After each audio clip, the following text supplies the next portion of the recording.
괴물은 쉴 새 없이 소년을 쫓아다녔고 당황한 나머지 엘리베이터로 뛰어 들어갔습니다. 그러나 그가 아무리 엘리베이터 버튼을 눌러도 엘리베이터는 닫히지 않았습니다. 다행히 마지막 순간에 엘리베이터 문이 닫히면서 탈출할 수 있었습니다. 이날 한 소녀가 미국 세실호텔 엘리베이터에 들어가 층계를 한 번 눌렀습니다. 그리고는 이상한 자세로 출입을 반복하며 엘리베이터 밖을 살폈습니다. 많은 사람들은 이것이 무슨 뜻인지 잘 모를 것입니다. 이것은 사실 당시 미국 전역을 풍미했던 일종의 엘리베이터 게임입니다.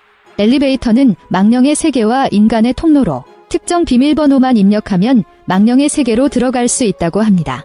하지만 정확한 비밀번호를 입력한 사람은 아무도 엘리베이터에서 살아서 빠져나오지 못한다는 사실을 아무도 몰랐습니다. 이렇게 자극적인 게임은 당연히 호기심 많은 미국인을 막을 수 없습니다. 늦은 밤 아파트에서 몇몇 남녀가 최근 방역량에 대해 논의하고 있습니다. 몇몇 사람들은 플랫폼에서 눈길을 끄는 비디오를 게시하여 수익을 얻는 소규모 스타트업 그룹이지만 몇 달 동안 열심히 노력했지만 그들의 패는 여전히 형편없이 적었습니다. 영상의 클릭을 늘리기 위해 박준영을 필두로 스릴 넘치는 영상을 찍기로 했습니다. 계획은 거창했지만 주머니 사정은 현실적이었습니다. 그들의 저축은 외국은 고사하고 성 밖으로 나가기 위한 통행료도 부족합니다. 사장 최영태가 어떻게 할까 고민하던 중 박준영에게 괜찮은 화두가 떠올랐습니다. 몇 달 전 그들 옆 동네의 한 빌딩에서 이상한 일이 발생했습니다. 한 여자아이가 엘리베이터 게임에 참가했지만 결과는 의문의 실종이었습니다. 박준영의 말에 최영태는 생각지도 못한 채 화제를 모았습니다. 다음 날 아침 일찍 일행은 촬영 장비를 가지고 그 건물로 왔습니다. 이것은 벽이 약간 노랗게 변한 지난 세기의 오래된 건물입니다. 빌딩의 외관은 별로지만 내부 인테리어는 아주 훌륭합니다.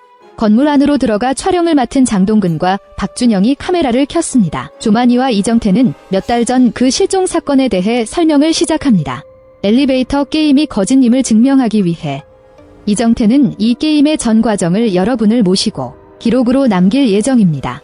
시작 전 몇몇 사람들은 협찬에 대한 클로즈업도 잊지 않았습니다. 이어 이정태, 장동근, 조만희가 엘리베이터로 들어갔고 강순아와 박준영, 그리고 사장은 아래층에 남겨진 채 엘리베이터 CCTV로 촬영됐습니다. 엘리베이터에 들어서자 장씨가 쪽지 한 장을 꺼냈습니다. 엘리베이터 게임의 비밀번호로 비밀번호에 따라 나눠서 출력하면 전설의 망령의 세계로 들어갈 수 있습니다. 영상의 미스터리 분위기를 더하기 위해 조만희는 실종된 여자아이에 대한 이야기도 잊지 않았습니다. 엘리베이터가 곧 도착합니다. 두 번째 비밀번호가 있는 층입니다. 이정태, 엘리베이터에 카메라를 들이대고 있는 층의 모습을 촬영했습니다. 처음에는 모든 것이 정상이었고 엘리베이터 밖에는 붉은 세상이란 것이 없었습니다. 그런데 5층으로 올라왔을 때 이상한 일이 벌어졌습니다. 게임의 룰에 따르면 접선을 맡은 망령이 2층에 나타나게 되는데 참여자는 눈을 꼭 감고 어떤 말을 들어도 눈을 뜨지 않아야 합니다. 이정태는 무서워서 다들 눈 감고 카메라로 기록하면 됩니다. 하지만 장동근이 동의하지 않고 눈을 뜨고 있을 줄 누가 알았겠습니까? 눈을 감으려다 둘 사이에 실랑이가 벌어졌습니다. 촬영에 지장을 주지 않기 위해 조만희는 이정태의 제안에 동의했고 카메라로 찍어야 그 서스펜스가 드러납니다. 엘리베이터는 곧 5층으로 올라와 3명이 모두 눈을 감았지만 아무도 모르게 장동근은 약속을 지키지 않은 채 힐끗 쳐다보았습니다. 동시에 엘리베이터의 CCTV가 갑자기 신호를 잃었습니다. 촬영 중인 최영태는 둘 다 어리둥절했습니다. 문이 닫히는 소리를 듣고서야 엘리베이터 안에 있던 세 사람은 감히 눈을 떴습니다. 다음은 엘리베이터 게임의 마지막 비밀번호로 한 층을 눌러야 하는데 엘리베이터가 내려가지 않고 올라가면 성공한 겁니다. 장동근은 엘리베이터를 눌러보더니 내려오지 않고 10층으로 향했습니다. 이 모습을 본 이정태는 그들이 올바른 비밀번호를 입력한 줄 알고 겁을 먹고 게임을 멈추려 하지만 조만희와 장동근에게 저지당합니다. 세 사람이 실랑이를 계속하고 있을 때 엘리베이터가 갑자기 9층에 멈추었습니다. 알고 보니 9층 거주자가 엘리베이터를 눌렀습니다. 들어오는 남자를 보며 안도의 한숨을 내쉬던 세 사람은 남자와 함께 1층으로 돌아갔습니다. 쥐뿔도 없는 카메라를 보며 허탈해하는 조만희에게 이번 방송은 또 실패하는 모양입니다.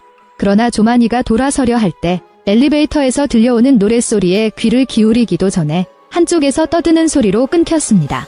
박준영이 다시 해보려 했지만 장동근은 허락하지 않았습니다. 이 때문에 두 사람은 말다툼을 벌였습니다. 화가 난 박준영은 뜻밖의 입을 삐끗했습니다. 알고 보니 몇 달 전에 실종된 그 여자아이는 사실 그의 여동생 리사였습니다. 당시 리사와 장동근은 열애 중이었는데 장동근이 양다리 걸치기를 할 줄은 몰랐습니다. 말다툼 중 장동근은 리사를 자극하며 엘리베이터 게임을 하면 재결합하겠다고 말했습니다. 장동근의 충격으로 엘리베이터에 탄 리사진은 의문의 실종으로 끝납니다. 박준영은 장동근이 리사를 살해했을 것으로 의심했지만 시신을 찾지 못했고 경찰도 증거를 확보하지 못했습니다. 리사의 실종을 조사하기 위해 박준영이 이번 촬영을 기획했습니다. 리사의 이름을 들은 장동근은 황급히 현장을 떠났습니다. 하지만 엘리베이터 게임이 그렇게 간단하지 않다는 것을 모르는 사람들이 있습니다. 집으로 돌아온 장동근은 조만희에게 전화를 걸었습니다. 하지만 두 사람이 이야기를 나누기 무섭게 이상한 일이 다시 벌어졌고 장동근은 계단 구석에 검은 그림자가 드리워져 있는 것을 보았습니다. 그가 가보기도 전에 검은 그림자가 날아왔습니다.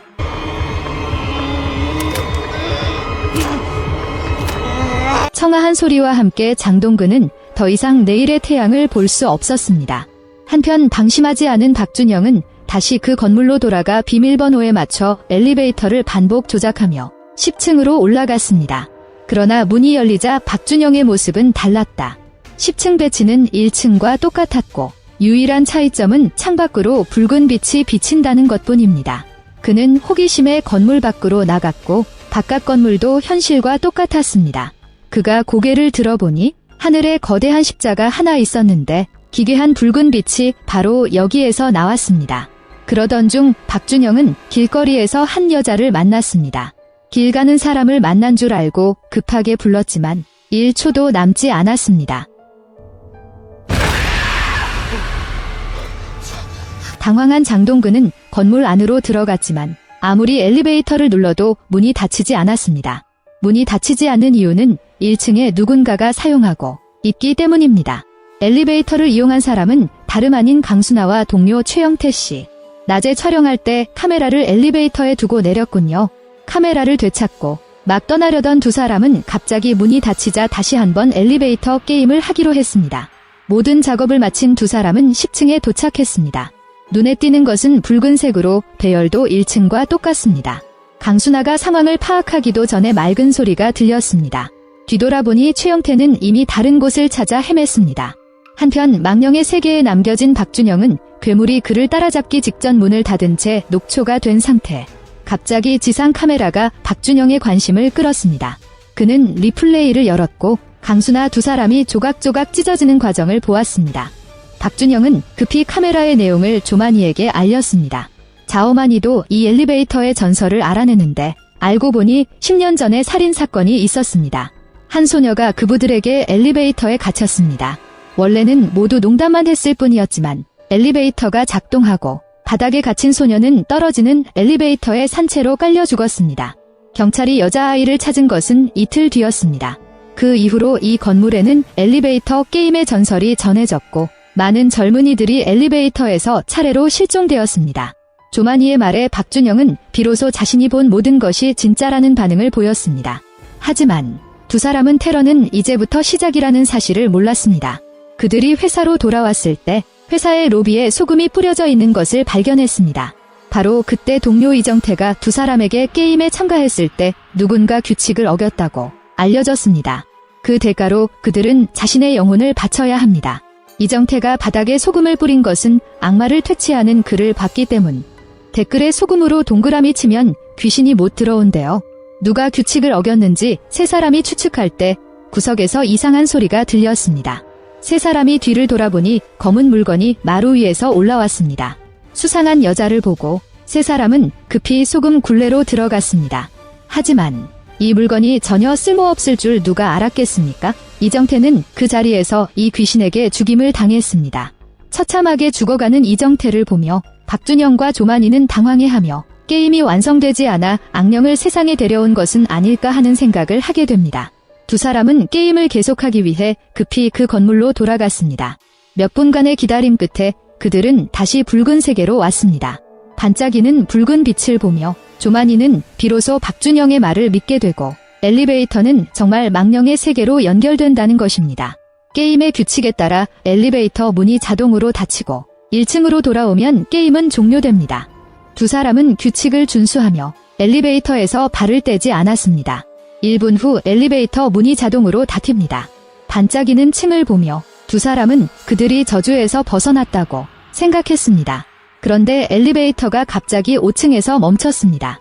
그제서야 박준영은 엘리베이터 안에 또 한 명의 접수가 있었다는 것을 기억했고 접수를 먼저 내려보내려는 모양이었습니다. 그들은 규칙에 따라 눈을 질끈 감았고 엘리베이터는 5층에서 몇 분간 멈춘 후 과연 다시 닫혔습니다. 그런데 엘리베이터가 1층에 도착하려고 할 때 조만이는 누군가 자신을 부르는 소리를 들었습니다. 그녀는 무의식적으로 눈을 떴지만 결국 죽은 것으로 간주되었습니다. 낭낭한 소리에 박준영도 참지 못하고 눈을 떴습니다. 엘리베이터 전체가 이미 붉게 물들었습니다. 바로 그때 리사의 외침에 참다 못한 박준영 씨가 뒤를 돌아보자 리사가 바로 뒤에 서 있었습니다. 몇 분 뒤 엘리베이터가 1층에 도착했지만 안에는 아무도 없었습니다.